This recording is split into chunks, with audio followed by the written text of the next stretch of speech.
ದೇವರ ನಾಮಸ್ಮರಣೆಯನ್ನು ಮಾಡಿ ಶ್ರೀ ಲಕ್ಷ್ಮೀ ಸಂಪದ ಗೋವಿಂದ.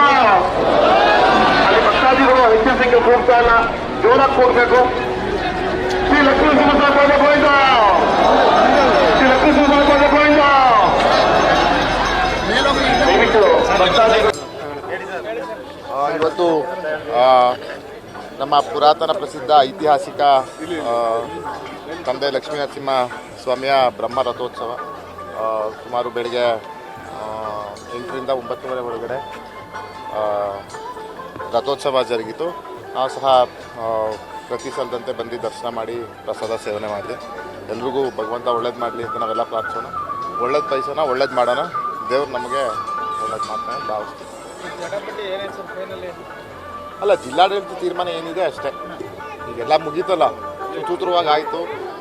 ಅಚ್ಚುಕಟ್ಟಾಗಿ ಜಿಲ್ಲಾಡಳಿತ, ತಾಲೂಕಾಡಳಿತ ಈ ಲೋಪದೋಷದಲ್ಲೂ ಕೆಲಸ ಮಾಡಿದ್ದಾರೆ. ಅವ್ರಿಗೆ ಅಭಿನಂದನೆ ಸಲ್ಲಿಸ್ತೀವಿ. ಸಹಕಾರ ಕೊಟ್ಟಿದ್ದು ಅಲ್ಲ, ಇದು ದರ್ಶನ ಮಾಡಿ ಬಂದಿದ್ದೀನಿ.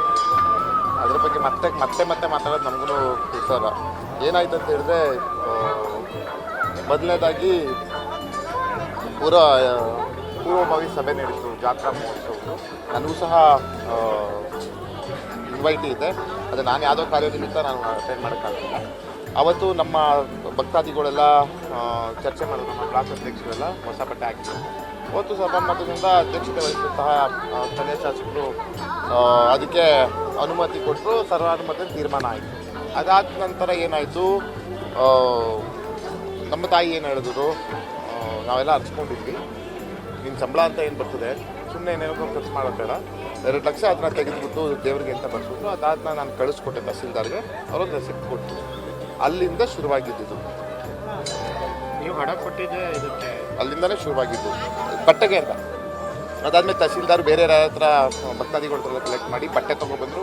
ಬಟ್ಟೆ ತಂದ ನಂತರ ಇದೇ ದೇವಸ್ಥಾನದ ಆವರಣದಲ್ಲಿ ಟೈಲರ್ಸ್ ಒಂದು 3-4 ಜನ ಟೈಲರ್ಗಳು ಹೊಲಿಲಿಕ್ಕೆ ಶುರು ಮಾಡಿದ್ರು. ಹೊಲಿಲಿಕ್ಕೆ ಶುರು ಮಾಡಿದ ತಕ್ಷಣ ಅವ್ರ ಕಡೆ ಅವ್ರ ಹಿಂಬಾಲಕರು ಎಲ್ಲ ಬಂದು ಗಲಾಟೆ ಮಾಡಿ ಪಾಪ ಆ ಟೈಲರ್ಸ್ನ ಎದುರಿಸಿ ಆ ಟೈಲರಿಂಗ್ ಮಿಷಿನು ಆ ಬಟ್ಟೆ ಅರ್ಧಂಬರ್ಧ ಒಂದು ಬಟ್ಟೆ ಎಲ್ಲ ಕೊನೆಗೆ ತಾಲೂಕು ಆಫೀಸಿಗೆ ಡಂಪ್ ಮಾಡಿದ್ರು. ಅದಾದಮೇಲೆ ಅಲ್ಲಿಗೆ ನಿಂತಿತ್ತು.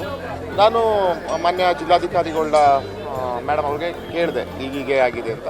ಅವರು ಎಲ್ಲ ಸುದೀರ್ಘ ಚರ್ಚೆ ಮಾಡಿ ಈಗ ಕಾನೂನು ಸುವ್ಯವಸ್ಥೆ ದೃಷ್ಟಿಯಿಂದ ಹೊಸ ಬಟ್ಟೆನೂ ಬೇಡ, ಹಳೆ ಬಟ್ಟೆನೂ ಬೇಡ, ಏನು ನಾವು ಅದ್ಭುತವಾಗಿ ಹೂವಿನ ಅಲಂಕಾರ ಮಾಡ್ತೀವಿ ಅಂತ ಹೇಳಿದ್ರು.